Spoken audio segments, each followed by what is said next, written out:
Ya, jadi kita semua tahu ya daun sirih itu bentuknya seperti ini. Dimana memang kalau daun sirih itu kan berasal dari Asia ya, Asia Tenggara. Nah, biasanya kita temukan ada dua jenis, ada yang warna hijau dan ada yang warna merah.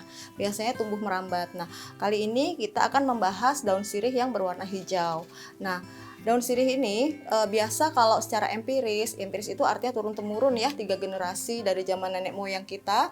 Dulu itu menggunakan daun sirih ini untuk menyirih ya, untuk menyirih biasa dicampur dengan kapur, kemudian juga mengobati batuk. Nah, kemudian juga mengobati untuk mengatasi bau badan begitu. Nah, kemudian setelah itu ada penelitian mengenai kandungan zat aktif dari daun sirih. Yang paling tinggi adalah kandungan fenol, di mana spesifiknya adalah kandungan kafikol ya. Di mana kandungan kafikol itu dia berfungsi sebagai antimikroba. Antimikroba itu yaitu antibakteri juga, kemudian juga dia bisa berfungsi sebagai antivirus, kemudian juga dia bersifat sebagai anti jamur ya, sehingga memang sering nih masyarakat kita untuk menggunakan mengatasi keputihan gitu.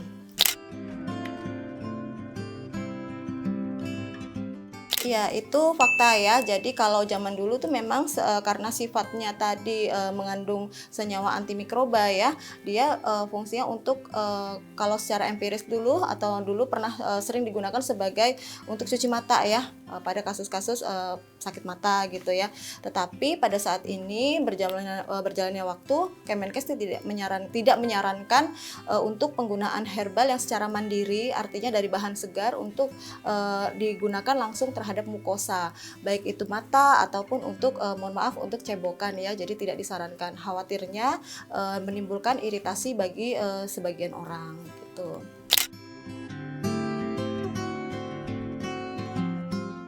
Ya, jadi untuk memanfaatkan daun sirih, kita bisa menggunakan daun sirih itu baik secara tunggal atau kita kombinasi dengan beberapa herbal yang lain ya, seperti yang mau saya buat ini nanti akan saya kombinasikan atau saya gabung menggunakan jahe ya, supaya menimbulkan efek yang sinergi. Jadi kalau mengolah herbal itu bisa secara sinergi, artinya bisa digabung dengan herbal lain dengan memiliki efek yang sinergi. Sinergi itu artinya memiliki efek yang sama untuk mengatasi berbagai keluhan penyakit, atau dia sebagai dosis yang tunggal begitu. Biasanya kalau misalnya kita memanfaatkan daun sirih itu dengan cara direbus ya, dijadikan infusa. Infusa itu artinya kita merebus selama 15 menit dengan api kecil, kemudian kita saring dengan air, nanti tinggal separuhnya gitu.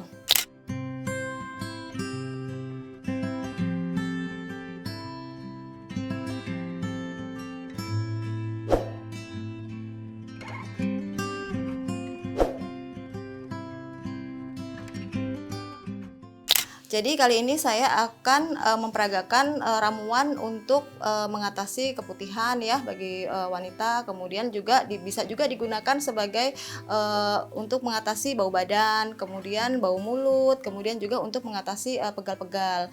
Nah, saya akan membutuhkan air sekitar 1 liter. Jadi untuk mengolah herbal tentunya kita juga memperhatikan ya bahan yang kita pakai, misalnya alat-alat yang digunakan untuk memasak. Nah, baiknya adalah kaca, kemudian atau gerabah ya. Gerabah itu yang berasal dari tanah liat.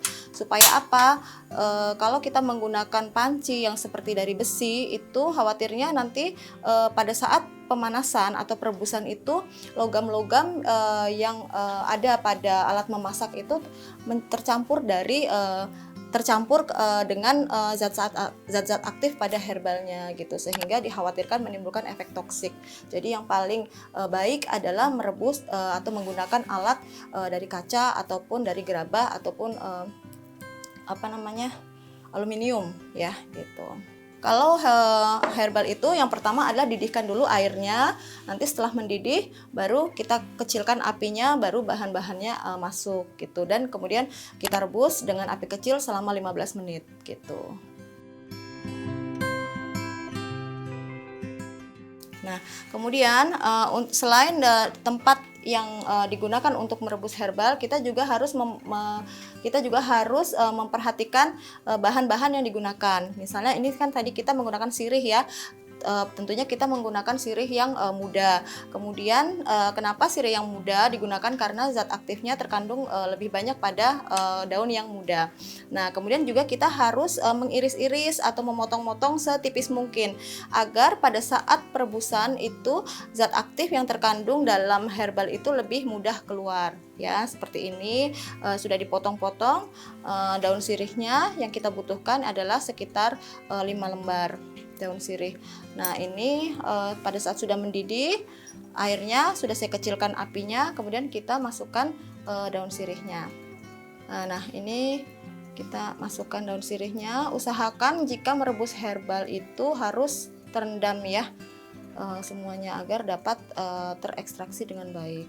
Nah, di sini saya akan mengkombinasikan dengan jahe emprit ya. Kenapa jahe emprit saya gunakan? Karena dia memiliki efek sebagai anti radang, kemudian juga anti mikroba juga, kemudian juga dia akan memiliki sifat hangat ya, sehingga baik untuk penderita pegal-pegal, kemudian juga kan dia juga sebagai antivirus juga, sehingga baik untuk penderita batuk pilek gitu. Jadi memiliki efek yang sinergi dengan daun sirihnya.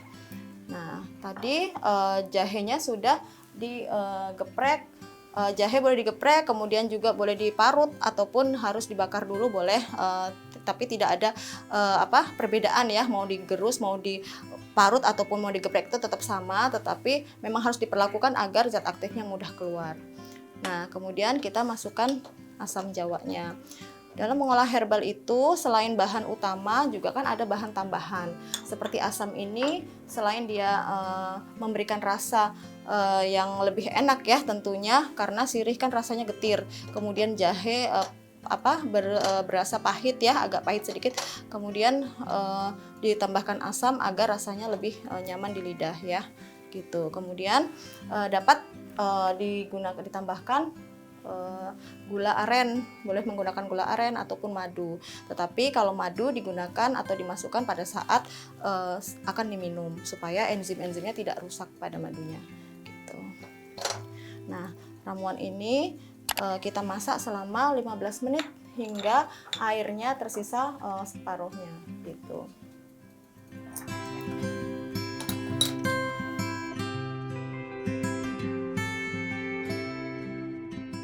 Ya, ini sudah 15 menit ya. Jadi kalau misalnya memang merebus herbal itu kan ada dua jenis.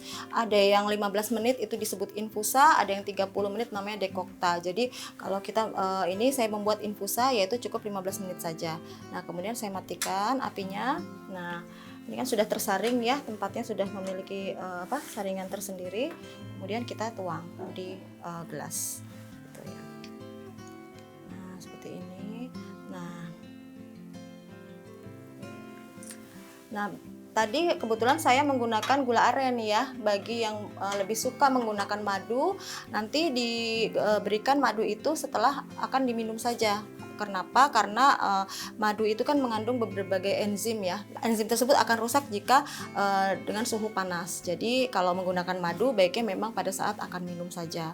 Nah, ini ramuan ini kalau untuk mengatasi keputihan, kemudian juga batuk, kemudian pilek, kemudian pegal-pegal dapat digunakan sehari 3 kali. Tetapi kalau untuk memelihara kesehatan saja itu cukup 1 kali sehari gitu. Karena ramuan ini mengandung jahe, tentunya hati-hati bagi penderita gangguan lambung ya, karena ada penderita lambung yang sensitif terhadap jahe begitu.